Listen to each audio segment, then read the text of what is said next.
Buenos días, señor presidente. Buenos días a los funcionarios que le acompañan. Buenos días a todos. Sósimo Camacho, de la revista Contralínea. Ya mencionaba usted hace unos momentos cómo se trataron supuestamente de construir hospitales en toda la República, hospitales que resultaron muy onerosos y que la mayoría de ellos ni siquiera se concluyeron, y aquellos que se concluyeron ni siquiera funcionaron.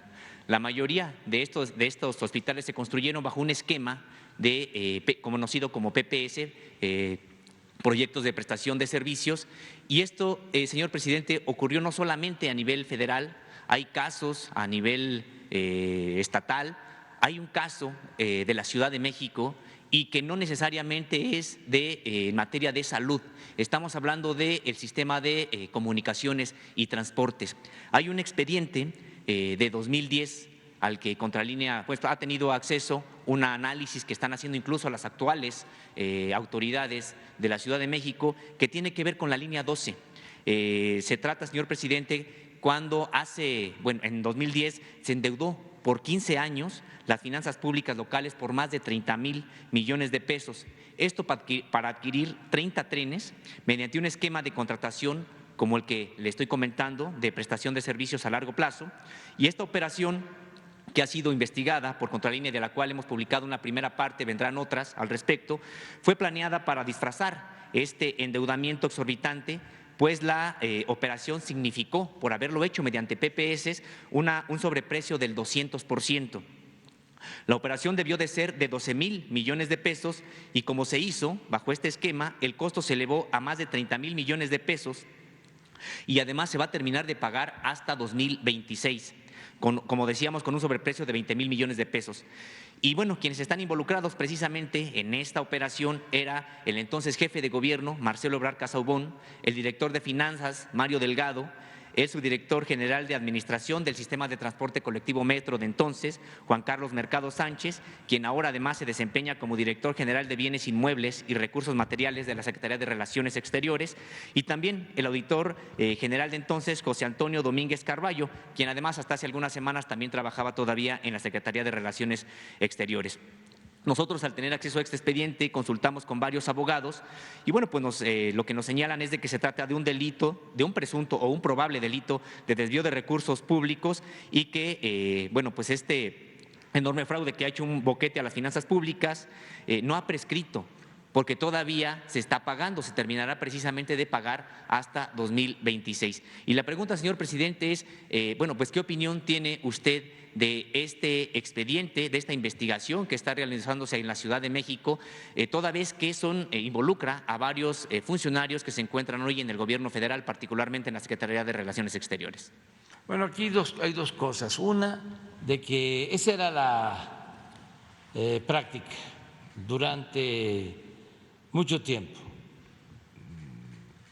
Desde Hacienda recomendaban a los gobiernos estatales ese mecanismo para hospitales, para carreteras, para reclusorios, para la construcción de edificios públicos.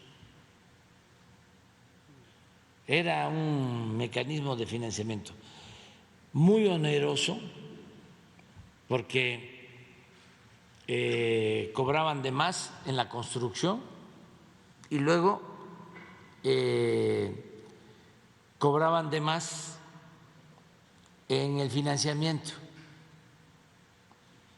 Yo tengo el ejemplo de que construimos, cuando fui jefe de gobierno, el hospital de Iztapalapa, Belisario Domínguez, 350 millones de pesos, 150 camas,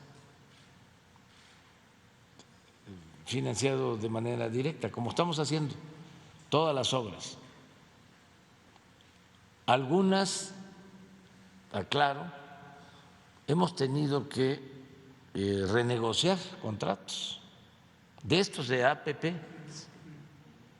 porque ya estaban firmados, y lo que hemos logrado es una disminución. Bueno, renegociamos los contratos de los gasoductos, renegociamos contratos de mantenimiento de carreteras, también APPs, 10,000 millones de pesos al año para mantener 10 carreteras. ¿Saben cuánto es el presupuesto para el mantenimiento de 40,000 kilómetros de carreteras libres del gobierno federal? 10,000 millones. Y para 10 carreteras concesionadas con APPs, los compromisos que dejaron establecidos eran 10,000 millones. Hicimos una negociación, ahorramos 1,000 millones, que es el dinero que estamos utilizando para los caminos de mano de obra de la montaña de Guerrero, precisamente. En los reclusorios ahorramos 10,000 millones de pesos, porque negociamos los contratos ya suscritos. En el caso de hospitales hemos logrado también reducir la cantidad, pero era la tónica, o sea, era la política que se seguía. Entonces, ya eso ya no se aplica. Les decía yo del hospital de Iztapalapa, 350 millones. Al año o a los 2 años construyen, pero ya con el sistema de APPs, el hospital de Zumpango, en el Estado de México, 7,000 millones de pesos. Está pagando todavía el gobierno del Estado de México como 200 millones de pesos al año, creo que por 20 o 25 años,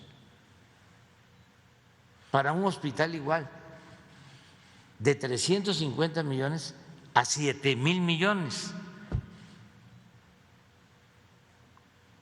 Entonces, ese era un mecanismo que se aplicaba. Estoy seguro que en el caso de los trenes, por lo que me estás planteando, pues Hacienda lo recomendó de esa manera y creo que la actual jefa de gobierno va a buscar una reestructuración de ese contrato. Señor presidente, y es que además de este mecanismo que se utilizó de PPS, incluso, por ejemplo, como un dato, se creó una empresa, Provetren, apenas 4 meses antes de que le dieran el contrato junto con CAF, con un capital de 50,000 pesos para manejar pues miles de millones de pesos que hasta la fecha, bueno, pues se le tienen que seguir pagando.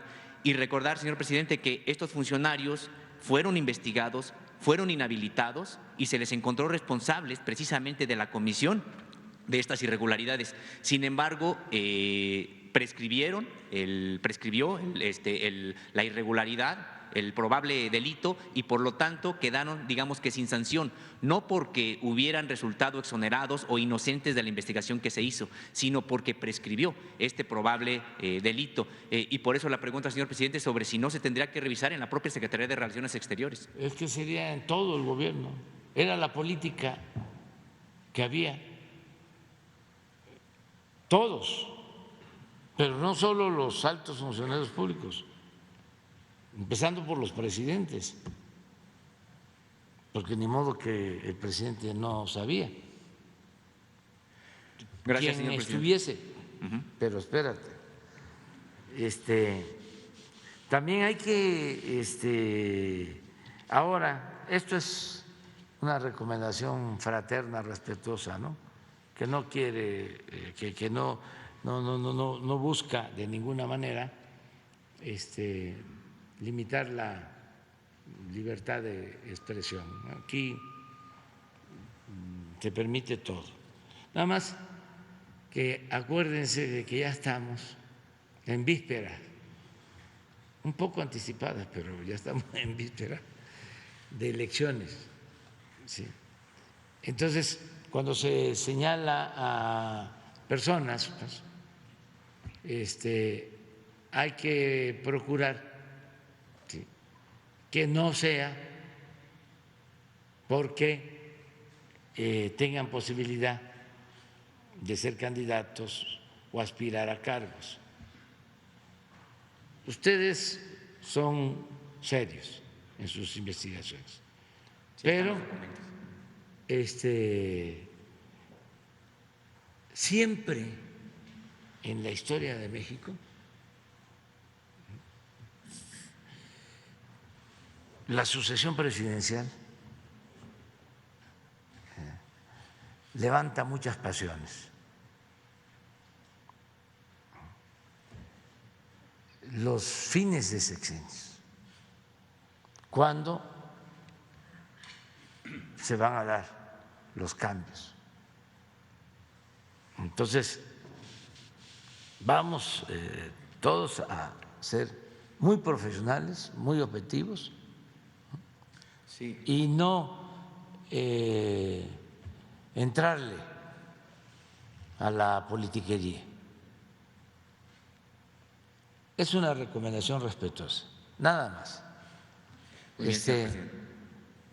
Pero con toda la libertad que tiene. Sí, entendemos esa parte que existe, por supuesto que existe esta parte también, sin embargo, bueno, pues el expediente ahí está. Sí, y hay que hablar, pero Así digo, es. tomar en cuenta eso, ¿no?